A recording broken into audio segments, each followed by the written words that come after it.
Okay, so we are going to get back into our coverage over Ultimate X-Men, and we do pick up with the second chapter. Now, when it comes to Ultimate X-Men, we have to remember that we are only focusing on one character, and that would be Hisako, aka Armor. Now, when it comes to Armor, she's able to create a psionic armor around her to protect her from any kind of damage. Now, she only learned about this ability in our last video when she was trying to get away from a shadow-like creature who is trying to kill her. Now, the reason why this shadow-like creature is trying to kill her off is because of her best friend who had committed suicide, Tsubasa, and I really hope I pronounce his name correctly. Now, when it comes to the shadow-like character, it's right now going after different people who may have been involved into him committing suicide,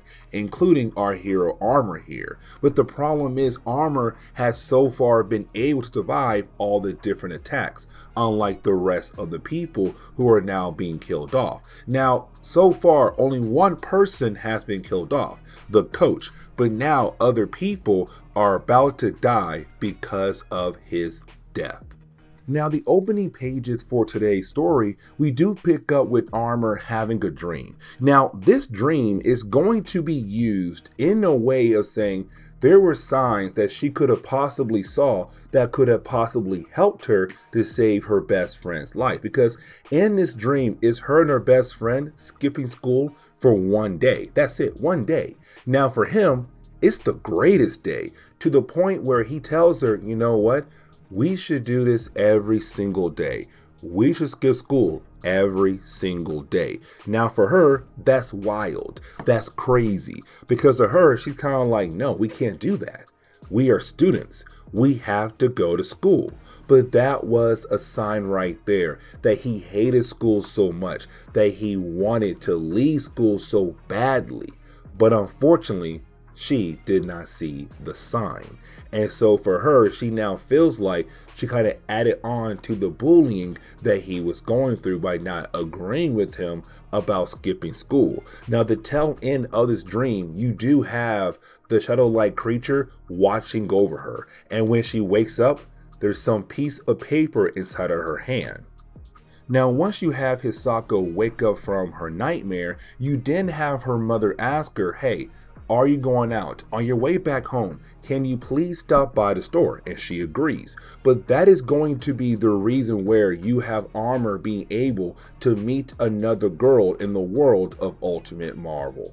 And that girl is May. Now, we're going to learn later on that May is also a mutant. But when it comes to May, when they do meet up for the first time ever, it is kind of awkward because you have Armor just trying to catch her breath before she heads back home with the eggs. But then you have May confront her because May realized that Hisako is the girl who had used her ability to protect herself in a car accident. In our last video, she saw Hisako use her armor ability, and she says, oh, it's you. You're that girl. Now for Hisako, she tries her best to deny what May is saying, but May's like, nah, it's you. I know it's you.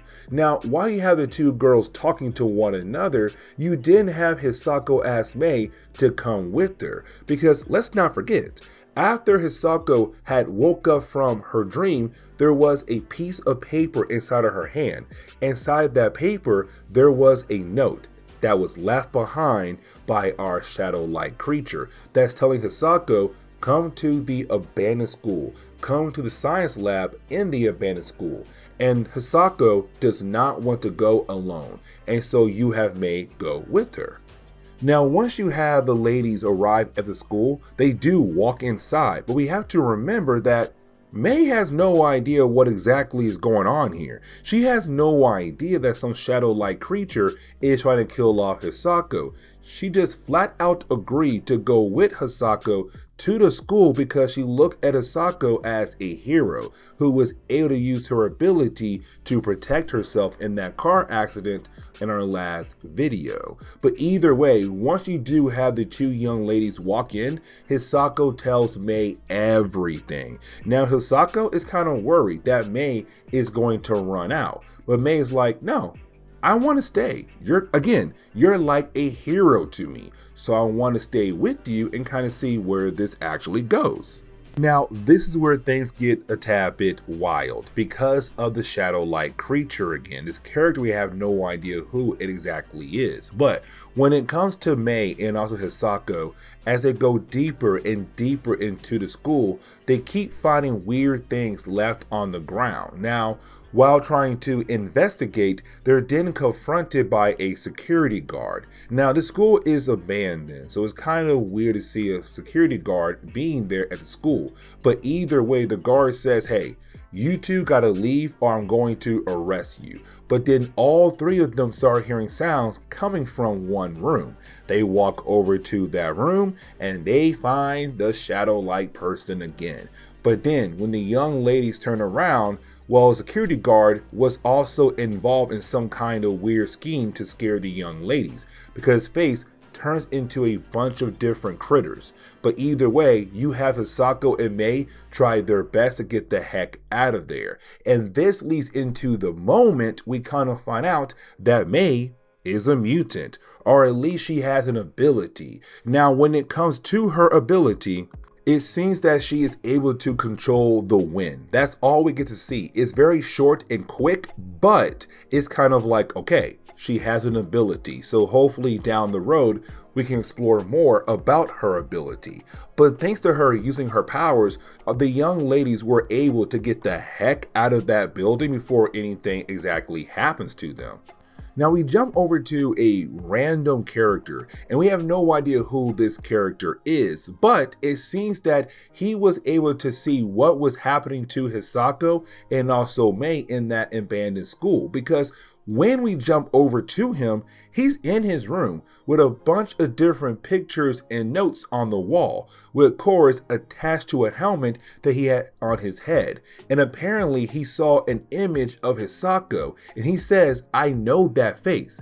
It's Hisako, but he seems very angry about her. And so now we're left to believe that this could be another enemy coming down the road who could possibly mess with Hisako. We have no idea.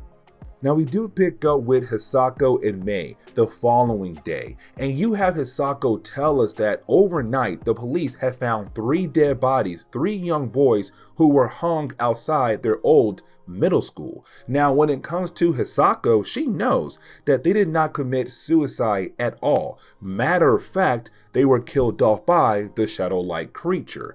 But when it comes to Hisako, it's just more proof that this creature is trying to kill off anybody who may have been involved in the death of Tsubasa. Now, when it comes to Hisako, she does run into Mei at their first day of high school. And this is the moment where we can say, okay, these two characters are going to be close friends from here on out. But it also seems like that in other chapters down the road, or each chapter down the road, we are going to be introduced to a new character who is going to join his new X-Men team. But for right now, it's just Hisako and Mei.